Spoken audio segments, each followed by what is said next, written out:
The family said they cannot allow me to marry their daughter because I was too poor. Immediately, I went to the prayer mountain to go and pray and seek for a wife. I asked God for a sign. When I searched for Emma G, then I looked at her, and then God told me, that is the lady you are going to marry.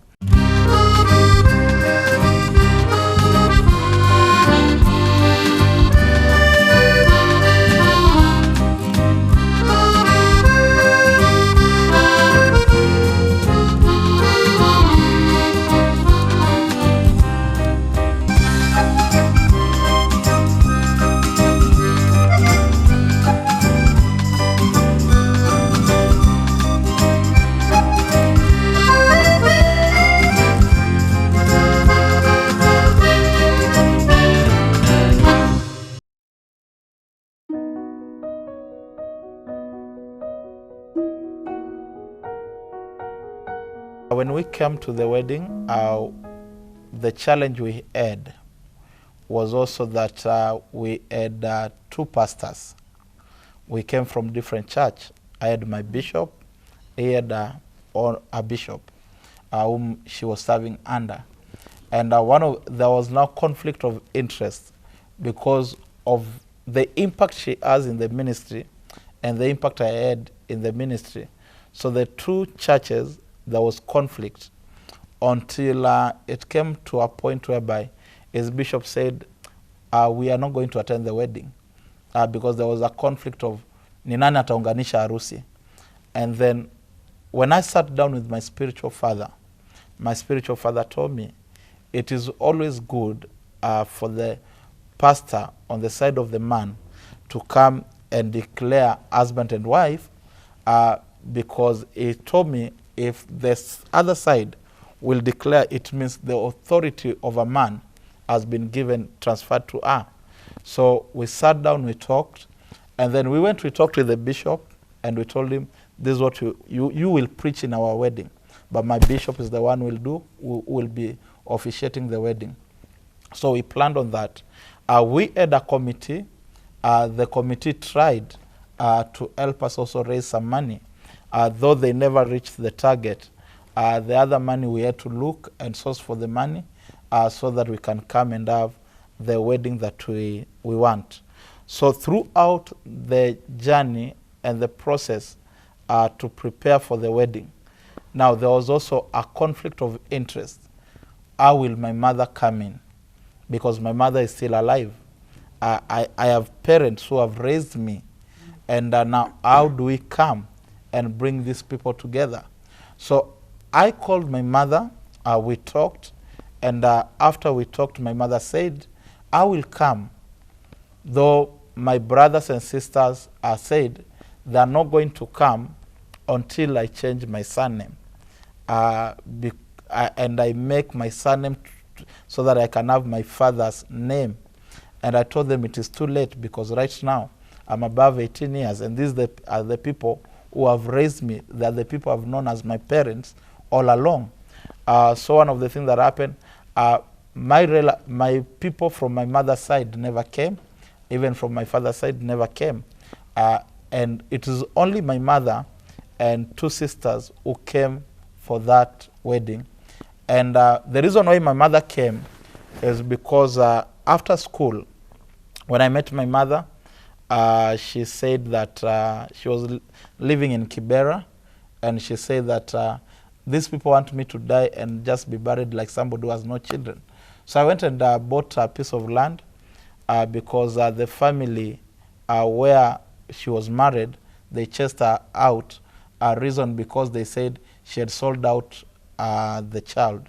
So they said, we can no longer accept you back. So the land which was left with my father was taken away. So these challenges are now coming. Now, how will my mother come in? But we sat down, we talked, and we said, let my mother come in as my mother. So I said, when that time of handing over comes, let the ladies sit down, only the man to come and hand me over. But there was a little bit of confusion there, which later on made my mother to be noticed, and people came to know the truth in the crowd.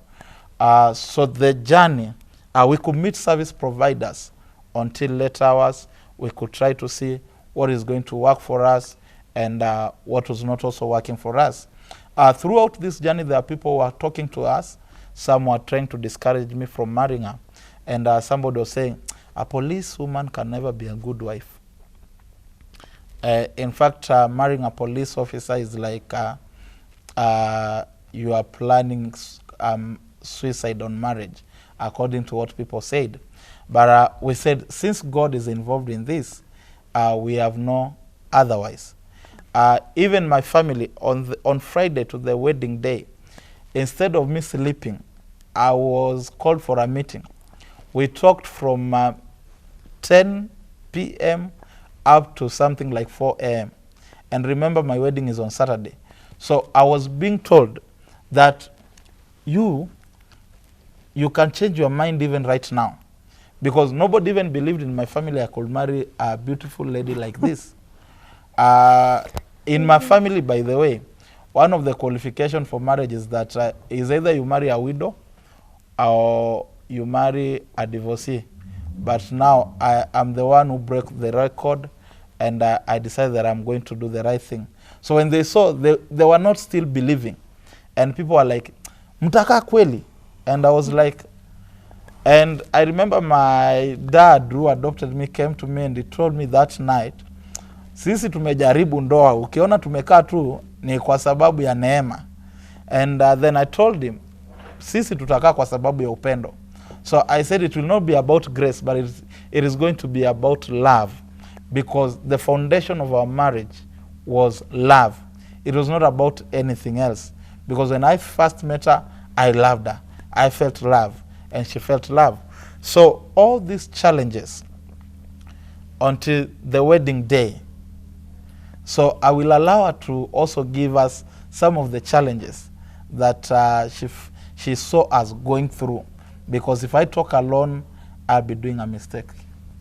Yeah, we went through a lot of challenges, and of course there were also motivating parts of it. Not everything were bad or negative. There was some positive aspect of the journey, which we thank God, because also God helped us a lot.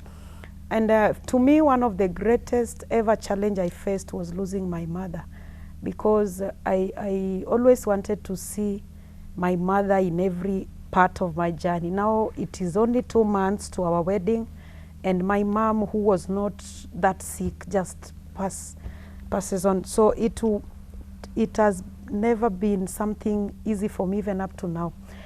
That's why I say it was the greatest challenge for me.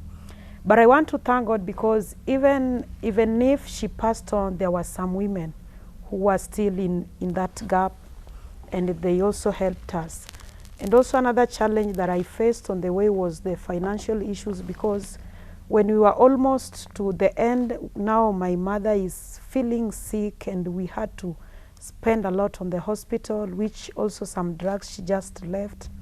We spent a lot. So on our wedding, we didn't have much even to spend. But also, even if there was a challenge of finances, again, God sent some people, also the committee members who helped us, our close friends, the spiritual parents, and also our our colleagues. Some of them, they were really helpful.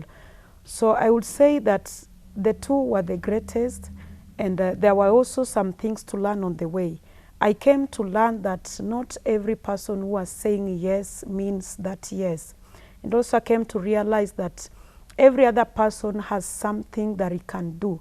Even if some people did not give us money, some of them gave us good ideas which helped us. Some of them told us, now up to this point we have this amount of money, we can do this, which was really helpful in the journey. And I also learned a lot in the journey, because when I lost my mom, her people were really close to me. I would say they just came in. I remember the mother could always call me every day, are you okay, are you okay? And this is something that I came to learn, that not every mother-in-law are bad. Even if some are bad, yes, I would not despise, but I want to say that not every one of them. The journey of marriage, and even the wedding part of it, because the wedding was just a ceremony, we had a lot of input from our parents. But again, at the same time, the parents, especially the father, I remember on the wedding ground where you go do the rehearsals, we went there on a Friday and the father came and my father-in-law was like, how did you came up with this idea of putting my God outside? Yani to him, garden wedding is something that we are trying to put his God outside, and us, because the setup was like, we shall sit somewhere just open, then thereafter at the reception we will have some tents. And to him, he did not love it. He disagreed and it became an issue, because to me, I was feeling like, why is he now doing this to me? Because this is my dream wedding, these are our plans, these are our ideas. Why must he just come in the last minute to disbundle everything? Because we had to redo everything and call the catering, the deco person to redo and do some adjustment so that he may be happy, of which at least at the end of the day when we left the ground, he was now happy, was like, yes, you are now doing it right way. And but we thank God because the best couple was there and they helped us, because for him, he was up there and he really disagreed with the father. It was tough. But the best couple were there and the best man said, no, just cool down. He's a parent. Let us just adjust for the purpose of peace. Tomorrow is your day. We do not want you to go sleep with anger and with a lot of bitterness in your heart. So I would say that was also a big challenge to me. And also on the day, on the very, very actual day, I felt bad when I was told now the groom is not coming because of the distance. I was coming from Otawala and he was coming from Kariobangi North. And people were like, now because of jam, he will not be able to come. I felt bad. And also when I saw some girls online, some of them disagreed to put on the right attire that I wanted, because they said, we do not have money, we will not do it. To them, they were telling me they will not do it, but now on the wedding day, they were there, some of them with green shoes, some of them yellow shoes, and they came up to just mix up the color, and I felt bad, but today I say that even if they did it the way I did not want it, but they made it colorful, because some of them were so cheerful, some of them were so social, and they made it lively. So I learned something, that even if there is a negative part, there is always something positive that will come out of some things. So I've just remembered when she was talking about the Friday to the wedding, because our desire was to have a garden wedding. My father is a religious guy, and one of these elders, people who are very hard when it comes to religion. And when he came, he found out the setup of our garden wedding. He rearranged everything. And he said, there is no way we are going to have the church outside the tent, and then we have the reception inside the tent.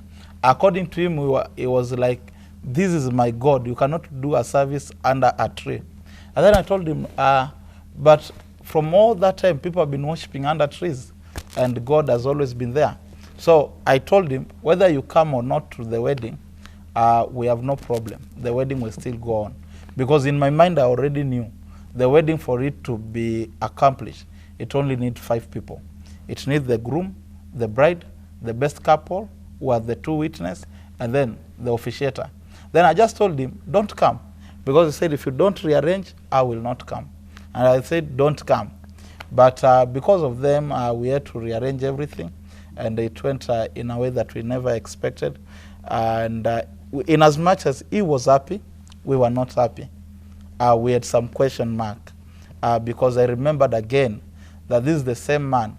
According to me, when even sons are going to pay dowry, their fathers always give them even something, a cow, to go and pay. But you know, when it came to me, I'm the one who even facilitated them. I had to pay their transport. When you are giving envelope to your in-laws, then on my side, I also give my parents envelope for them to accompany me, which was something that was also heartbreaking in my heart. But by God's grace, we managed.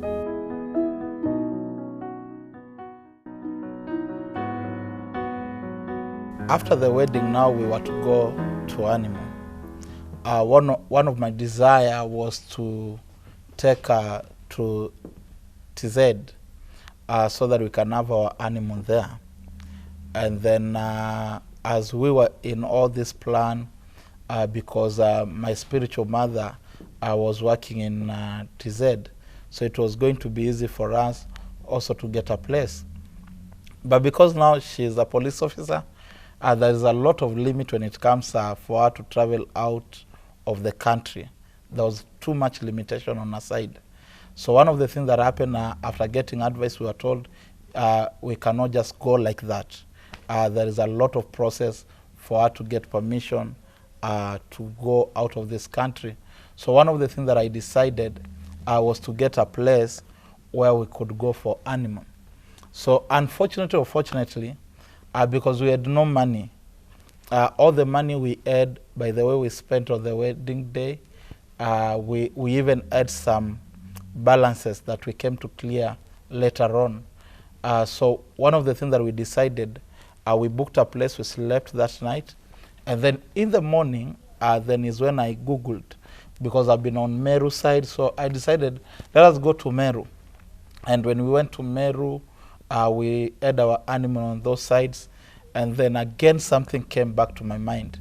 As the more we are spending, the more the money is getting finished. So I was to look on a way to save. Then there was also something which was disturbing her. The thing which was disturbing her was also disturbing me, was about my mother. My mother was not happy in the entire event.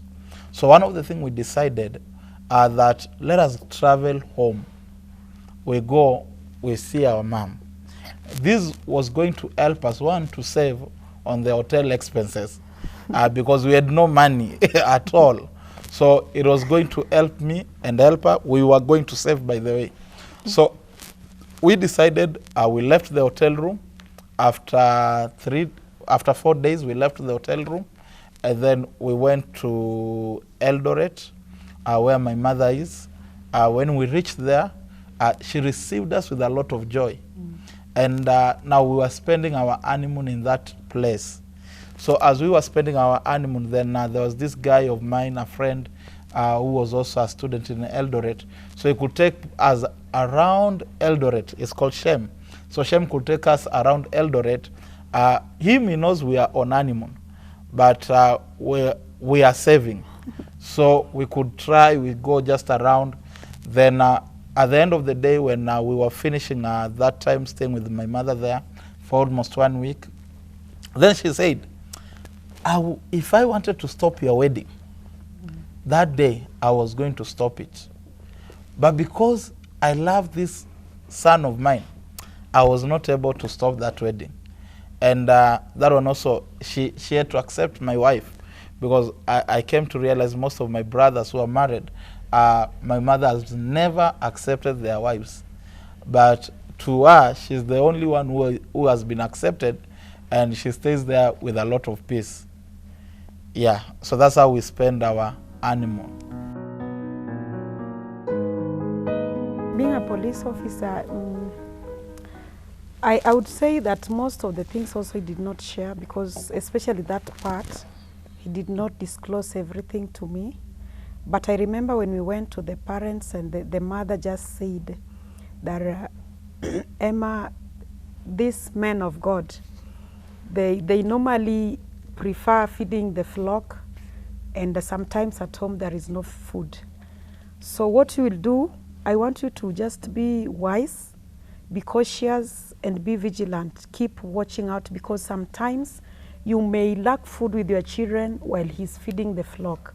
So the part of being a police officer, just told me also, the mom told me that now because you're a police officer, I know also in your line of duty, there is a lot of cases you're handling, and I know in your mind that you are very mature and you know how to go about some issues. I believe you will make it, and if at all there will be a challenge or anything bad he will do to you, make sure you tell me and I will deal with him. So the part of the part where they did not accept me so much, especially my profession, he did not say it before. when we were on our honeymoon is when he was trying to share with me the details and about how they were talking or whatever they said. But I would say my reception when I went there and my interaction, even up to now with the mom and the dad, it has been good. And so when we went to the mom in Eldoret, which I really longed for, to just meet her and talk with her and share a lot with her, because me, I was raised with my biological mother. And she has been somebody who I love so much, my inspiration, my motivator, my encourager, and my role model. So that was why I really wanted to see the biological mother. But to him, it was like, yes, she's my mother, but again, I have another mother who raised me up, who knows me, everything I went through. She understands more than her.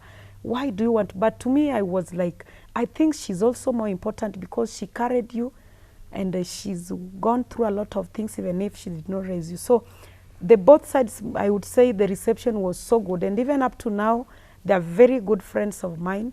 The mom in Eldoret always wants me to just stay with her. She says that when you stay around, I eat well, I sleep well, I get fat. So I think that part maybe I did not find it direct from them. One of the things that happens that I came to learn, even when you are preparing for marriage, and you know, most of the thing, your family will not talk to your partner directly. They will also always talk when the partner has left, is when they will be telling you, Indio kasoro tumeona. And how you protect this partner before them matters a lot. And if immediately you can go and share with your partner about how your people are discussing about her, then this one will allow disrespect to come. Remember, I'm protecting my partner. I'm also protecting my family. So there are things I could not tell her that this is what they have said. I remember even one day, even one of my sisters tried to say, hapa sioni ndoa. But I could not tell her ati amesema hapa haoni ndoa. But we could just move on, work together, because anything bad you speak about your partner, you may forgive your partner, but your parents may not forgive your partner. Anything bad you discuss about your family with your parent, with your partner, what happens, you as a family may decide to forgive each other, but this your partner might not also forgive because of the negative thing. So always, before you share out the negative, ask yourself, is she able to handle the negative? To ladies and young ladies, or even young adults who are looking forward to get into marriage, I just want to be honest from my personal point of view and experience that marriage is very good, marriage is very important, and marriage is sweet. But I want to say that it all depends with your agenda, because some of us, we enter into marriage with an idea that I will gain this from this marriage, I will gain this from this. But I want to say that before you look at what you want to gain, ask yourself, what will I offer? Because in every marriage, there is a price to be paid. And I know that every marriage is different. It is totally different. My marriage cannot be the same to my friend's marriage. And so as much as some of the times, and especially ladies, we normally go into marriage when we are looking forward to something. And I would advise us that before you look forward to receive something, check unto yourself, what are you going to offer? Because you have to pay a price. Another thing I would say that before also you enter into a marriage, make sure you confirm that it is the perfect will of God. Some of us, we suffer or we live in marriages just because we enter into marriage with our own mind, our own ideas. Somewhere in the Bible, Paul says that don't go with your natural feeling, but make sure it is the Spirit of God. So before we go, of course, there are always the leadings of the Lord. Make sure this is the perfect will of God, because I would say the wedding which broke up, my wedding which broke up just 2 months, it wasn't the right one for the Lord. Because for the far that I've stayed into my marriage, I want to be honest with you that was the perfect one from God above. And so everyone who was looking forward to a marriage, it is something very important, something so sweet, enjoyable, but make sure you are ready to pay the cost. Make sure it is the right one from the Lord. And also make sure that you want to really be in it. Because some of us, we are just going to fulfill a tradition, to please our family, to please our parents, and also our age mates. Just make sure that you want to fit in, you are ready to pay the price, and above all, it is the perfect one and the perfect will from the Lord. The advice I can give about marriage, if the foundations are right, then the marriage will be stable. What is the reason do you enter into marriage? Some people enter into marriage, one, they say, I'm getting old. Others enter into marriage, all my age mates are married. Others get into marriage because of the family pressure. Others get into marriage, they say, I want to get married that I can get children. And they forget the real foundation for marriage is not about even getting children. That's why we see people come together. When a child doesn't come, there is separation, there is war, there are so many things. And the reasons why you get into marriage is what you need to ask yourself. Why am I getting into this marriage? Let me say marriage works when the foundation are right. So when the foundation are wrong, at the end of the day, this marriage will be built with a lot of lies. And I want to say, even when you're approaching somebody for marriage, be yourself, speak the truth. Even if they reject you on the basis of the truth or your background, it will be good than living a lie or building a life that is not there. Because sometimes you realize people, they know that I'm getting married to this person, but immediately they enter into marriage, they realize this is not the person. Sometimes you can get, you say, I'm getting married to an accountant. A guy puts on suit and tie every now and again. Then you come, you realize this person is a bus driver who puts on suits and tie, and you come and you get, the marriage will be destroyed. So when we enter into marriage with the right reason, with the truth, the marriage will stand. But when we enter into marriage with a lie, that marriage will not stand. One of the things that I want to assure you, that marriage works. Not when two people who are right have met, but people who can also, who want to improve every now and again. People who want to learn.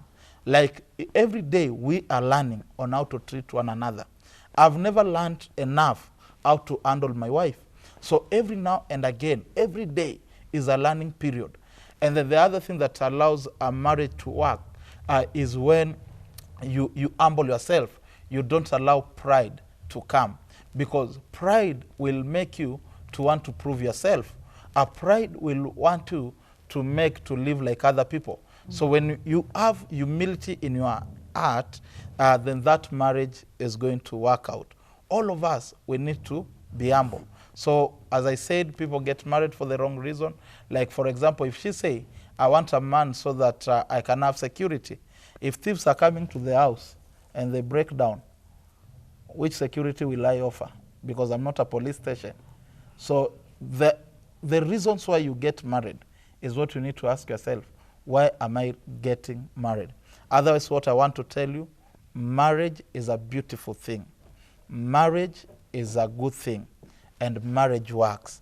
Marriage is the right place. Don't get married because of pressure, but get married.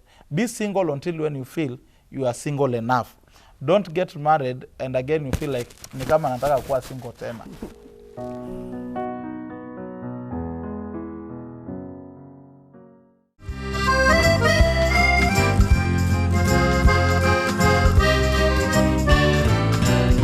I must say that I'm the luckiest woman just because I met you, because the things that I've gone through, that you've stood with me, you've guided me, you've talked good words, I really value so much, and I just feel humbled to be your wife, because I've seen you take me places I would have not gone alone. I've seen you help me in areas I would have not done myself. And I want to appreciate you, my dear husband, because you have prayed for me, you have wished me well, you've advised me, you've even given me a shoulder to lean on when sometimes I'm crying. When things are tough, even in my place of work, I find a place in you. I come back home, I find just comfort. I just love you. I have no word to express how I feel about the things you've done. Even to our children, talking to them, praying for them, and encouraging them, and doing the things you do as a father to my children. It is something I would not take for granted, because not every other man would have done what you are doing, what you'll continue to do. And I just want to wish you that God will give you the more strength, more grace, the more wisdom, even as you walk with me as a husband. I want to see you old, old, old, old. I love you.